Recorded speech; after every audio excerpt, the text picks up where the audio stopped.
தாராளமாக காளி தேவியை நீங்கள் வீட்டிலேயே வழிபடலாம். இப்படித்தான் அப்படிங்கிற ஒரு கண்டிஷன்லாம் எதுவுமே கிடையாது. எல்லாமே தெய்வத்தினுடைய ஒரு திருவடிவங்கள் தான், திருவுருவங்கள் தான். அதாவது நம்ம மனசுல ஒரு ஸ்ரத்தை, ஒரு பக்தி என்பது இருந்தால் போதும். மனதிலே அழுக்கினை வைத்து கொண்டு, மனதிலே ஏதோ ஒரு சஞ்சலத்தை வைத்து கொண்டு நம்ம தப்பு பண்றோம்னு நினைச்சிட்டே சுவாமி நமஸ்காரம் பண்ணா அதிலே கண்டிப்பாக ரிசல்ட் அப்படிங்கிறது எதிர்மறையாகத்தானே இருக்கும்.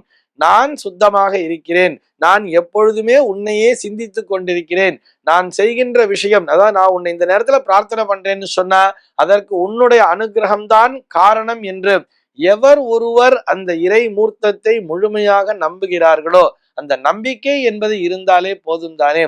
காளியை பொறுத்தவரை சொன்னோம்னா ஒரு 4 வடிவங்களிலே பார்க்கிறார்கள். அந்த பத்ரகாளின்னு வரும் பொழுது ஒரு 4 விதமான உருவங்களிலே பார்க்கிறார்கள். முதல்ல பார்த்தோம்னா தாருகா அஜித் அப்படின்னு சொல்லுவார். அதாவது இந்த தாருகாசுரன் அப்படின்னு சொல்றா இல்லையா, அந்த தாருகாசுரனை வதம் செய்த அந்த மூர்த்தமாகவும் இந்த பத்ரகாளியை பார்க்கிறார்கள்.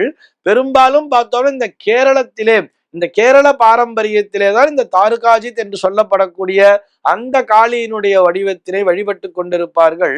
தான் பகவதிங்கிற பேர்ல நம்ம நிறைய இடத்துல பார்க்கலாம் இல்லையா. அதே மாதிரிதான் எல்லா இடங்களிலுமே காளிதான், எல்லாமே காளிதான். ஆனால் ஒவ்வொரு இடத்திலே ஒவ்வொரு வடிவமாக பார்த்து கொண்டிருப்பார்கள். நம்ம ஊர்ல பார்த்தோம்னா நம்ம துர்கை அப்படிங்கிற பேர்ல நம்ம வழிபட்டு இருக்கோம்.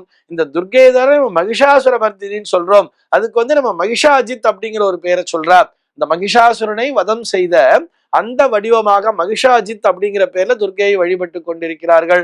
அதே தானே காளிங்கிற அம்சமும். அதே மாதிரி பார்த்தோம்னா தக்ஷாஜித் அப்படின்னு சொல்லுவார். இந்த வட இந்தியாவிலே இந்த தக்ஷாஜித்ங்கிறது ரொம்ப ஃபேமஸ். அதாவது தக்ஷனை வதம் செய்த அந்த ஒரு உருவமாக அதே காளியை வழிபடுகிறார்கள். அதே மாதிரி ருருஜித் அப்படின்னு சொல்லுவார். இந்த ருருஜித்ன்னு சொன்னா ருரு அப்படிங்கிற ஒரு அசுரனை வதம் செய்த மூர்த்தமாகவும் வழிபடுகிறார்கள்.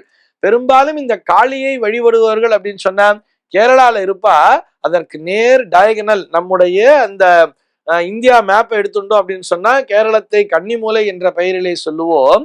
அப்படியே நேர் டயகனல் அப்படிங்கிறத கொண்டு போனோம்னா அந்த ஈசான்ய பாகம் சொல்றா இல்லையா, அந்த வடகிழக்கு அப்படின்னு வரும் பொழுது அங்கே அந்த வெஸ்ட் பெங்கால், அதாவது இந்த கொல்கத்தா அப்படிங்கிறது வர்றது இல்லையா, இந்த கல்கத்தாவிலும் இந்த காளி வழிபாடு என்பது ஃபேமஸ் தானே, நம்ம எல்லாருக்குமே தெரியும் தானே.